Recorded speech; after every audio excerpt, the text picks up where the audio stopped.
Hi friends, नमस्ते।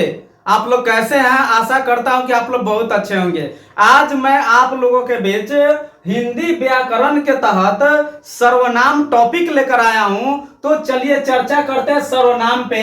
देखिए, सर्वनाम की पहचान। सर्वनाम का प्रयोग संज्ञा के स्थान पर किया जाता है। मित्रों, सर्वनाम जो है उसका उपयोग संज्ञा के स्थान पर किया जाता है।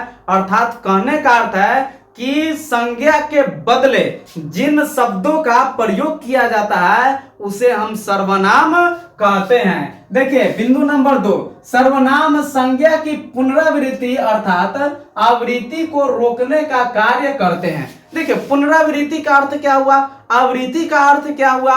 बार बार वही शब्द आते हैं, उसी शब्द को हम, यानी बार बार कोई भी शब्द आए उसी शब्द को हम पुनरावृत्ति कहते हैं। जैसे देखिए, बहुत से बच्चे ऐसे हैं जो गाय पर लेख लिखते हैं। कैसे लिखते हैं? गाय एक चौपाया जानवर होती है, गाय के पास 2 कान होते हैं, गाय के पास 2 सींग होते हैं, गाय के पास 2 आंखें होते हैं। तो बार बार जो गाय का रट लगा रहे हैं, इसी रट को रोकने के लिए सर्वनाम का प्रयोग किया जाता है। और इस प्रयोग से उस वाक्य की सुंदरता भी बढ़ जाती है। जैसे गाय एक चौपाया जानवर होती है, उसे 2 कान होते हैं, उसे 4 पैर होते हैं, यानी कुछ भी, उसे 2 आंखें होते हैं। तो उसे जो हम बोल रहे हैं, यह गाय गाय गाय बार बार आ रही थी शब्द, इस शब्द को वह क्या कर रहा है? रोक दे रहा है। वह जो लेख है उसकी सुंदरता बढ़ जा रही है।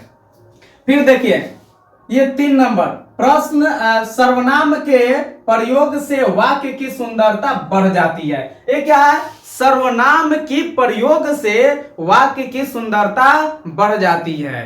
देखिए कैसे, अब इसको हम थोड़ा राजनीतिक क्षेत्र में चलकर इसे समझ सकते हैं। देखिए, जब 2014 की जब चुनाव हुई भारत में, तो वहां उस चुनाव में राहुल गांधी जो थे, बार बार वह संज्ञा का यूज कर रहे थे। तो हमेशा संज्ञा पर सर्वनाम की जीत हो जाती है। जैसे ये जो राहुल गांधी है, ये बार बार बोलते हैं मोदी ऐसा है, मोदी वैसा है, मोदी ये किया, मोदी वे किया। इसके जवाब में मोदी क्या जवाब देते थे? उन्होंने 75 साल शासन किया, उन्होंने ये किया, वे किए, वे ऐसे थे, वे वैसे थे, इन्होंने ऐसे ठगा, यानी बहुत सारी चीजें। तो मोदी जो थे हमेशा सर्वनाम का यूज करते थे और अंततः सर्वनाम की ही जीत हुई और संज्ञा की हार हुई। तो मित्रों, सर्वनाम किसी भी शब्द में जब हम लगाते हैं तो उस शब्द की सुंदरता बढ़ जाती है।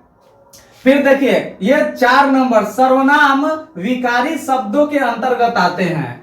सर्वनाम किसके अंतर्गत आते हैं? विकारी शब्दों के अंतर्गत आते हैं। फिर देखिए, ये 5 नंबर बिंदु, सर्वनाम का अपना कोई लिंग नहीं होता है। सर्वनाम का कोई अपना लिंग नहीं होता है, क्योंकि ये किसके अंतर्गत आते हैं? विकारी शब्दों के अंतर्गत आते हैं, बल्कि क्रिया के आधार पर इनकी पहचान होती है। देखिए, ये जो बहुत सुंदर बातें हैं कि सर्वनाम का कोई अपना लिंग नहीं होती, बल्कि क्रिया के आधार पर इनकी पहचान होती है। जैसे वह खा रही है, तो यहाँ वह जो है वह क्या सर्वनाम है, और वह खा रही है, जब हम बोलते वह खा रही है, तो यहाँ वह जो है वह किसके आधार पे? क्रिया के आधार पे वह को हम क्या कहेंगे? वह को कहेंगे स्त्रीलिंग। वह जा रहा है, तो यहाँ वह क्या हुए? पुल्लिंग हुए। किसके आधार पे?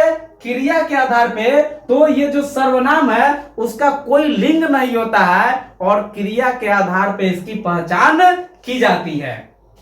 अब देखिए, सर्वनाम 2 तरह के होते हैं। सर्वनाम कितने तरह के होते हैं? 2 तरह के। कौन कौन सा? मूल सर्वनाम और दूसरा है यौगिक सर्वनाम। तो चलिए देखते हैं मूल सर्वनाम। देखिए, मूल सर्वनाम की संख्या 11 होती है, यानी मूल सर्वनाम कितने होते हैं? 11 होते हैं। कौन कौन सा? मैं, तू, आप, यह, वह, कोई, कुछ, क्या, कौन, सो, जो, सो।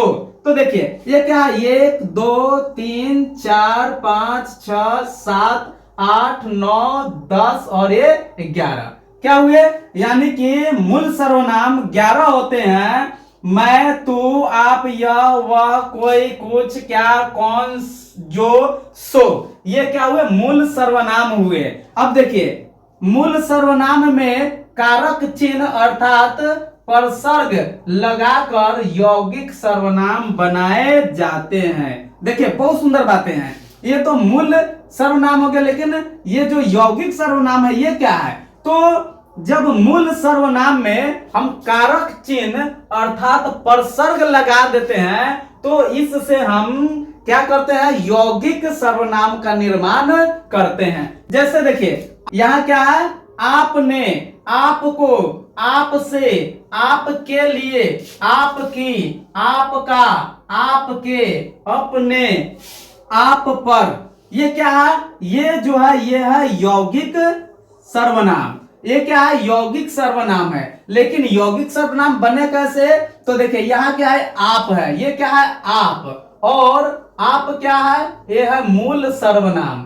आप क्या है, मूल सर्वनाम। लेकिन मूल सर्वनाम में जब हम परसर्ग लगा देते हैं यानी कारक चिन्ह लगा देते हैं तो ये क्या बन जाते हैं, यौगिक सर्वनाम बन जाते हैं। जैसे देखिए ये जो है आप, ये मूल सर्वनाम है, इसमें हमने क्या लगा दिया, कारक चिन्ह ने लगा दिया, तो ये क्या हो गया, आपने, क्या हो गया, आपने, और आपने क्या बन गया, ये यौगिक सर्वनाम। फिर देखिए ये क्या है, आप क्या है, मूल सर्वनाम, और इसमें हम क्या लगा दिए, कर्ता ने कर्म को लगा दिए, यानी क्या लगा दिए, हम कारक चिन्ह लगा दिए, तो ये क्या हो गया, आपको, और आपको क्या हो गया, ये हो गया यौगिक सर्वनाम। तो मूल सर्वनाम में हम कारक चिन्ह लगाकर या परसर्ग लगाकर हम यौगिक सर्वनाम का निर्माण करते हैं। अब देखिए मित्रों, आप लोगों के लिए एक मेरा प्रश्न है जो काफी सुंदर प्रश्न है। सूरज निकला और अंधेरा भागा में संयुक्त या जटिल वाक्य कौन है। सूरज, अंधेरा, भागा, और तो जो सबसे अच्छा आंसर है उसको आप कमेंट बॉक्स में लिखें और सेंड करें। और पिछले वीडियो में जो हमने प्रश्न पूछा था उसका सही आंसर देने वाले का नाम इस प्रकार है, शिल्पा रानी, आनंद जी, सेठ भंडारी, बाबू। थैंक यू, धन्यवाद, जय हिंद।